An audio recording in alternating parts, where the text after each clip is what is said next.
Real estate का एक बड़ा नाम जिसने बहुत ही कम अरसे में बहुत नाम कमाया। हमेशा हम आपके लिए लेकर आए हैं बहुत सारी अपडेट्स कि आप यहाँ इन्वेस्ट कर सकते हैं, ये बेस्ट इन्वेस्टमेंट अपॉर्चुनिटी है। लेकिन आज लेकर आए हैं हम आपके लिए एक सरप्राइज़, और मज़े की बात ये है कि सरप्राइज़ सिर्फ आपके लिए नहीं है, किसी और के लिए भी है, क्योंकि आज हम आपकी मुलाकात करवाने लगे हैं CEO deal and deals Daniyal Nisar साहब से। आज उनको पता नहीं है कि हम आ रहे हैं, तो आइए छापा मारते हैं। अस्सलाम वालेकुम दानियाल साहब, कैसे हैं आप? अस्सलाम वालेकुम, ठीक ठाक। आप यहाँ कैसे? बस हमने सोचा कि आज आपको सरप्राइज में छापा मारे। जी वेरी नाइस, प्लीज बैठें। नहीं, आज बहुत लंबी बातचीत होनी है, यहाँ नहीं बैठेंगे। चले आए फिर बैठते हैं, आए प्लीज। अच्छा दानियाल साहब, हम हमेशा नई अपडेट्स लाते हैं हमारे ऑडियंस के लिए। हम उनको बता रहे होते हैं कि ये चीज़ें हैं, ये इन्वेस्टमेंट अपॉर्चुनिटीज़ हैं जो डील एंड डील्स आपके लेकर आए। डील एंड डील्स के बारे में भी हम बहुत सारी बातें बताते हैं, लेकिन आज CEO डील एंड डील्स हमारे सामने बैठे हैं, तो मैं चाहूँगी कि आप बताएं आपके लिए डील एंड डील्स क्या है। डील एंड डील्स बेसिकली एक विजन था कि हम रियल एस्टेट इंडस्ट्री में कुछ अपना नाम बनाएं, कुछ बड़ा करें। और बेसिकली रियल एस्टेट में आने का मेरा मकसद स्टार्ट में ये था कि रियल एस्टेट जो हमारी नीड है उसमें बहुत गैप है। फॉर इंस्टेंस अगर हमें इस्लामाबाद, पिंडी या किसी भी जगह में हमें 50,000 घर एक साल में चाहिए, तो एक्चुअली वो नीड हम फुलफ़िल नहीं करते। हमारे पास डिमांड ज़्यादा होती है और क्वालिटी प्रोडक्ट कम होता है। तो बीइंग ग्रेजुएट फ्रॉम नास्ट बिजनेस स्कूल, वहाँ से एक विजन था कि हम एक अच्छे कॉरपोरेट तरीके से एक जो हमारी एक कन्वेंशनल मार्केट चल रही है उससे हट के हम रियल एस्टेट में आए और अपना नाम बनाएं। वैसे नस से पढ़ के बच्चा वहाँ से ग्रेजुएट हो रहा है, नहीं होते ना, फ्रेश ग्रेजुएट्स होते हैं, एग्जैक्टली फील्ड में जा रहे हैं, क्या करना है। लोग अमूमन जॉब्स की तरफ जा रहे होते हैं, लेकिन आपके पेरेंट्स ने कहा नहीं कि ये किस जगह पे जा रहे हो, क्या करने। नहीं, उन्होंने तो इवन फोर्स किया। अच्छा। कि आपने, क्योंकि मेरे वालिद साहब खुद जॉब करते थे, तो वो हमेशा मुझे ये कहते रहे कि यार आपने जॉब नहीं करनी, आपने कुछ अपना काम करना है, अपना बिजनेस करना है। अच्छा, सो दानियाल साहब अभी डील एंड डील्स किन प्रोजेक्ट्स पे काम कर रहा है, थोड़ा उसका ओवरव्यू दे। मैं आई एम श्योर कि इतने सारे आपके प्रोजेक्ट्स हैं, मैं खुद इतनी सारी वीडियोस लेकर आती हूँ, सबके बारे में तो हम बात नहीं कर सकेंगे, चंद के बारे में हम आज बात करते हैं। बेसिकली डील एंड डील जो है वो ज़्यादा इस्लामाबाद, पिंडी और लाहौर के प्रोजेक्ट्स पे फोकस्ड है, क्योंकि वहीं पे हमारे रीजनल ऑफिसेज हैं और हमारी टीम्स का सारा सेटअप है। राइट नाउ जो मेन हम प्रोजेक्ट्स कर रहे हैं, इस्लामाबाद में हम कैपिटल स्मार्ट सिटी कर रहे हैं, लाहौर में लाहौर स्मार्ट सिटी कर रहे हैं, पार्क व्यू सिटी है, कंट्री साइड है, और काफ़ी सारे प्रोजेक्ट्स हम करें। बिल्कुल ठीक है। सबसे पहले मैं चाहूँगी वन बाय वन हम थोड़ी बात करें, सबके बारे में नहीं कर सकते, अगेन मैं दोबारा ही बात कर रही हूँ, हमारे पास वक्त बहुत कम है। सबसे पहले मुझे बताएं स्मार्ट सिटीज़ के बारे में। स्मार्ट सिटी बेसिकली HRL का प्रोजेक्ट है, हबीब रफीक लिमिटेड का। बड़े रिनोन डेवलपर हैं और उन्होंने basically it is a group of companies, उन्होंने काफ़ी काम किया, उनका बड़ा नाम है। ये प्रोजेक्ट वाक़या है ठलियाँ इंटरचेंज के पास।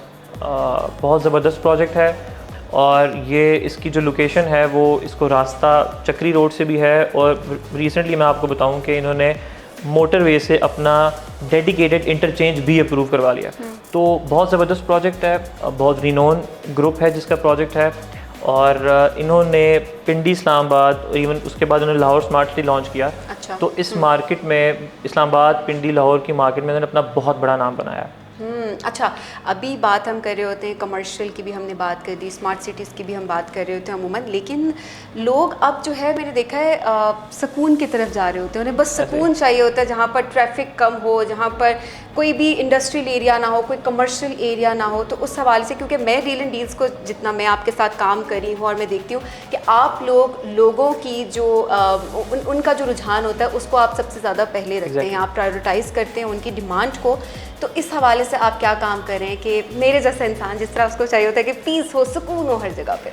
देखिए, हमारे पास क्योंकि एक बहुत बड़ा क्लाइंटल है, हमारे पास बहुत बड़ी टीम है, तो हमारे पास भी एक रिसर्च आती है, हमारे पास भी एक फीडबैक आता है कि मार्केट में मुख्तलिफ़ किस्म के लोग हैं जिनको मुख्तलिफ़ किस्म की चीज़ चाहिए। बहुत से लोग हैं जो शहर के करीब रहना चाहते हैं, बहुत से लोग हैं जो थोड़ा दूर आउटस्कर्ट्स में रहना चाहते हैं, पीसफुल एरिया में। तो हम उनके मुताबिक अपने प्रोजेक्ट सेलेक्ट करते हैं ताकि उन कस्टमर्स की नीड्स को फुलफ़िल किया जाए। ठीक है। तो इसी तरह हमारे पास एक project countryside farmhouses भी है।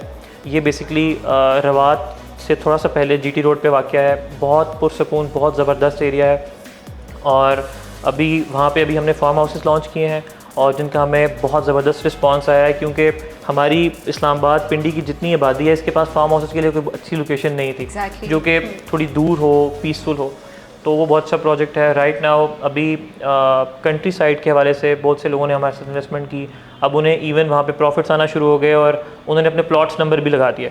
तो वो एक बहुत ज़बरदस्त प्रोजेक्ट हम कर रहे हैं। क्योंकि इस्लामाबाद की आपने बात की, तो यहाँ के लोग वैसे भी कहा जाता है ना कि बर्गर कहा जाता है वहाँ पे जल्दी सोने वाले। इवन मैं इससे एग्री नहीं करता, बट स्टिल मैं भी इससे एग्री नहीं करती बिल्कुल भी, लेकिन सुकून हम बहुत ज़्यादा ढूंढते हैं क्योंकि इस माहौल की हम आदी है। तो वहीं पर अगर हमें इस तरह की लोकेशन मिल जाए, बिल्कुल करीब हमें फार्म हाउसेस मिल जाएँ, तो मेरे ख्याल में ये बहुत बेहतरीन काम है जो आपकी तरफ से हो रहा है। इसके अलावा दानियाल साहब, अब मैं चाहूँगी कि हम थोड़ा सा उन लोगों के बारे में बात करें, क्योंकि जब भी प्रॉपर्टी लेने की बात आती है, कहीं पर इन्वेस्ट करने की बात आती है, तो कहा जाता है कि पॉकेट फ्रेंडली इन्वेस्टमेंट होनी चाहिए। सो अगर कोई कम बजट में एक अच्छी लोकेशन पे प्रॉपर्टी लेना चाह रहा है, तो वो उनके लिए आप क्या अपॉर्चुनिटीज़ लेके आएँ? देखिए, जैसे मैंने पहले आपको बात की कि हमारे पास एक डाटा हम उस पर रिसर्च करते हैं और हमें आता है कि कहाँ कहाँ से हमें डिमांड आ रही है। इसी तरह एक बहुत बड़ा तबका है पाकिस्तान में जो इन्वेस्टमेंट करना चाहता है, बट वो एक बहुत माइनर सी इंस्टॉलमेंट पे काम करना चाहता है, एक छोटी डाउन पेमेंट के साथ इंस्टॉलमेंट चलती रहे उस पर काम करना चाहता है। तो उस हवाले से हमारे पास एक प्रोजेक्ट ब्लू वर्ड सिटी है, वो भी चक्री रोड पे वाक़या है और they have a huge land, उनके पास बहुत बड़ा रकबा अवेलेबल है, वहाँ पे आप इन्वेस्टमेंट कर सकते हैं। मैं ब्लू वर्ड के बारे में आपको बताऊँ तो ब्लू वर्ड के जो ओनर हैं साद नज़ीर साहब, he is a great friend, बहुत ज़बरदस्त इंसान है, बहुत अच्छे दोस्त भी हैं। मैं आपको उनके बारे में बताऊं तो उन्होंने बहुत स्क्रैच से, बहुत स्टार्ट से उन्होंने स्टार्ट किया था और अब माशाल्लाह ब्लू वर्ड सिटी अपने उस एरिया में एक बहुत बड़ा नाम, एक बहुत बड़ा ब्रांड बन चुका है। Exactly. और उन्होंने एक्चुअली साद नज़ीर साहब ने एक्चुअली उन लोगों को टारगेट किया जो लो इनकम लोग थे और वो अपना घर बनाने का ख्वाब देखते थे, और उन्होंने सिर्फ वो ख्वाब दिखाया नहीं, उसको पूरा किया। और इवन मैं बहुत से लोगों को जानता हूँ कि आज से 2-2.5 साल पहले जब मैंने ब्लू वर्ड का पहला प्लॉट बेचा था, तो लोग कहते थे कि यार ये 70,000 की डाउन पेमेंट पे, 70,000 एक अमाउंट है जो हर बंदा अफोर्ड कर सकता है, तो 70,000 की डाउन पेमेंट पे पता नहीं हमें प्लॉट मिलेगा कि भी नहीं मिलेगा।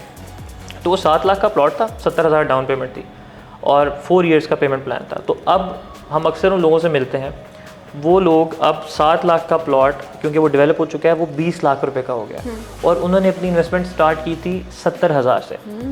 तो लो इनकम लोगों के लिए वो एक बहुत अच्छी अपॉर्चुनिटी है। अच्छा, डील एंड डील्स की डील्स करवाते करवाते इंसान की अपनी भी एक ज़िंदगी होती है कि इसके अलावा भी कोई आपकी हॉबीज़ होंगी, क्या करना आपको सबसे ज़्यादा पसंद है? फारिग टाइम में मैं जो हूँ वो क्योंकि मुझे क्रिकेट का बहुत शौक़ था और अपनी डिग्री करने से पहले मेरा एक प्लान ये था कि मैं क्रिकेटर बनूँ।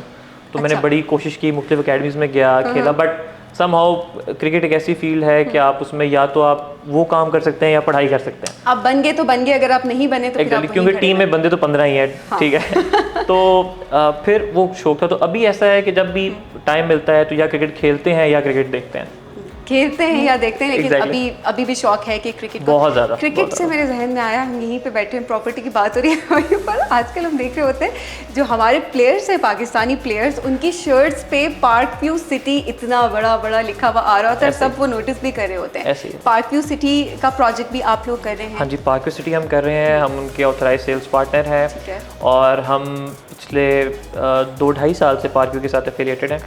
और जैसे आपने बात की क्रिकेट की, तो पार्क व्यू, मेरा ख्याल है कि पार्क व्यू फॉर इंस्टेंस अगर एक ख़ास लेवल पे आके रुक गया था, तो जो फरीद ज़का बाजा साहब हैं, डायरेक्टर सेल्स हैं पार्क व्यू के, उनकी ये स्ट्रेटजी थी कि उन्होंने अपने ब्रांड को, पार्क व्यू सिटी को क्रिकेट के साथ लिंक किया। अच्छा। आपको आइडिया होगा कि पाकिस्तान में मेरा ख्याल है जो क्रिकेट फीवर है वो पूरी आवाम में है। आप कराची से ले के आप कंट्री के दूसरे एंड तक बंद हो जाती है। एग्जैक्टली स्क्रीन्स लगती हैं, बहुत उसका एक बहुत अच्छा फीडबैक आता है। तो उन्होंने अपने ब्रांड को क्रिकेट के साथ लिंक किया और उससे उन्हें बहुत वेटेज मिली। इवन बहुत सारे हमारे क्रिकेटर्स यहाँ आए, उन्होंने इन्वेस्टमेंट्स की, वो और लोगों को लेके आए, तो एक बहुत बड़ी हाइप बनी। तो पार्क व्यू सिटी जी एक बहुत ज़बरदस्त प्रोजेक्ट है। उन्होंने ये पार्क व्यू सिटी जो है ये कुरी रोड के ऊपर वाक़ है। It is 10 minutes from Serena hotel और बहुत ज़बरदस्त एरिया है। छोटे छोटे पहाड़ हैं जहाँ पे ज़्यादा ये प्लॉट है और उसका मरी की तरफ बहुत ज़बरदस्त व्यू है, ग्रीनरी है, तो एक बहुत ज़बरदस्त प्रोजेक्ट है। और मैं एक और चीज़ में ऐड करूँ कि बाकी हर प्रोजेक्ट की अपनी खसूसियात हैं। जैसे स्मार्ट सिटी का मैंने आपको बताया, तो वो एक बड़ा ऑर्गेनाइज्ड, बड़ी अच्छी डेवलपमेंट के साथ बड़ा अच्छा प्रोजेक्ट। ब्लूवर्ल्ड की अपनी खसूसियात है। पार्क क्यू के बारे में अगर मैं आपको बताऊं तो पार्क क्यू इस्लामाबाद का एक बहुत बड़ा डाउनटाउन कमर्शियल लेके आ रहा है और उस पर डांसिंग फाउंटेन दुबई तर्ज पे, अच्छा। द वॉक एक दुबई थीम पे चल रहा है वो है। तो वो एक नई चीज़ें भी लेके आ रहे हैं पाकिस्तान में और आउट ऑफ द बॉक्स जो यहाँ पे पहले चीज़ें नहीं हैं वो उनको लेके आ रहे हैं। तो पार्क क्यू की प्राइसेस लो इनकम नहीं है, लो इनकम लोगों के लिए नहीं है, बट वो एक जो हमारे लोग इस्लामाबाद में रहना चाहते हैं और इस्लामाबाद की फील चाहते हैं उनके लिए बहुत ज़बरदस्त exactly, क्योंकि नाम जिस तरह है पार्क व्यू सिटी, exactly. तो एक पूरा ऐसे लगता है कि एक शहर की बात हो रही है, किसी एक जगह की बात नहीं हो रही। नाला साहब बातें करने पे आए हैं तो आप लोगों के तो माशाल्लाह से इतने प्रोजेक्ट्स है, इतना अच्छा काम है आप सबका, लेकिन हमारे पास वक्त इस वक्त बहुत कम है। लेकिन थैंक यू सो मच, आपने वक्त निकाला। लेकिन अब यह है कि हर हफ्ते हम आपको जहमत देंगे बिल्कुल। अभी जो हमें नाज़रीन देख रहे हैं वो उनके लिए खुशखबरी ये है कि CEO दानियाल निसार साहब अब जो हैं वो हर हफ्ते हमारे साथ इस तरह की एक नशिस्त में बैठेंगे और हम इस तरह से बातचीत भी करेंगे। तो जो आपके सवालात के जवाब होते हैं ना, कि आपके इतने सारे सवाल होते हैं कमेंट्स में मैं देख रही होती हूँ कि क्या किस तरह से है, कहाँ इन्वेस्ट कर सकते हैं, तो उन सब सवालात के जवाब दानियाल निसार साहब खुद देंगे। इसके अलावा भी कोई खुशखबरी है हमारे पास? मेरा ख्याल है वो नेक्स्ट टाइम के लिए रखते हैं, सरप्राइज रखते हैं। एक और खुशखबरी है, लेकिन उसके लिए आपको हमारे साथ जुड़े रहना है और वो सरप्राइज हम आपको देंगे अगली बार। जनाब आज तो हमने छापा मारा था, लेकिन अब ये है कि हमने डिसाइड कर लिया है और प्लान हो चुका है कि अब जनाब हम हर हफ्ते CEO deal and deals Daniyal Nisar साहब को इसी तरह से कैमरे के सामने बिठाएंगे और उनसे बहुत सारी बातें करेंगे ताकि आपके जो सवालात हैं उनके जवाब दानियाल निसार खुद से दें। और इसके लिए ज़रूरी है कि आप सब ने हमारे साथ जुड़े रहना है और डील एंड डील्स का YouTube चैनल अभी जाके आपने सब्सक्राइब करना है और इसके साथ साथ आपने हमें Facebook पे लाइक करना है और Instagram पे भी फॉलो करना है।